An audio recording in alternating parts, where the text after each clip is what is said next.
Once you've created your documents, you're going to want to use them in the facility booking process. If the facility booking is done on the admin side, it's a simple matter of selecting the appropriate document for that specific reservation.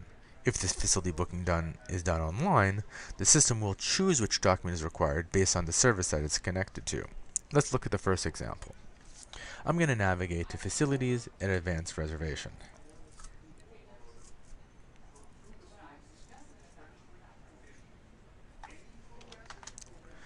I'm going to make a reservation for June the 27th at 3 o'clock. I'm going to connect that reservation to John Smith. He has a party of 5, and we're going to do a 3-hour reservation. I'm going to click the Add One Reservation button. You'll note that up here, the reservations now says 1. I'm going to select that button, and it'll bring me up this pop-up page. I'm going to navigate down to Manage Contract. This will take me to the contract page, where I can attach the facility booking agreement. On the contract page, I'll navigate over to the Contract button right here.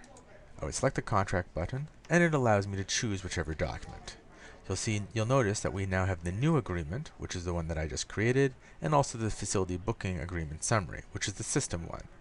Now, of course, the intention is to hide the system one, so only your agreements appear. If I had 4 or 5 individual agreement documents here, they would also populate here, so I can choose the correct agreement that I want attached to this reservation. By simply selecting this document, it'll now choose that document, and now this is the information populated based on that reservation. And of course, under conditions of use, we don't have any conditions based on the service or the facility, so nothing's populated here. We didn't have any questionnaires attached, and I have no customized information under release of waiver and liability. But the intention here is this information will be populated based on the information that you provided when creating your own documents. Everything above the contract totals is recommended that you keep the same. Anything below, you can customize, with exception, of course, of the title, potentially the logo, which is drawn from the organizational settings, and any information up in this area that you like.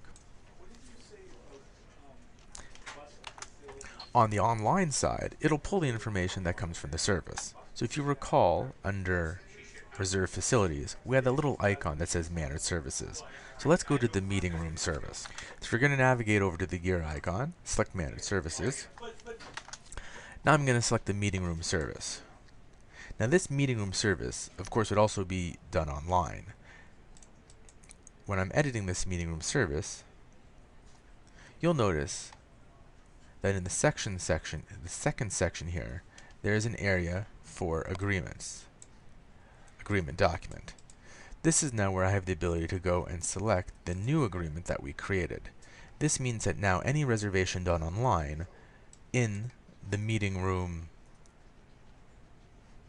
service, which is connected to meeting rooms 1, 2, or 3, would automatically be connected this specific agreement. Of course, you could always change this agreement after the fact in the amendment process, but online, what's going to happen is, because the reservation is being made through meeting rooms, for one of these meeting rooms, the system will look through your document and automatically assign it this specific document.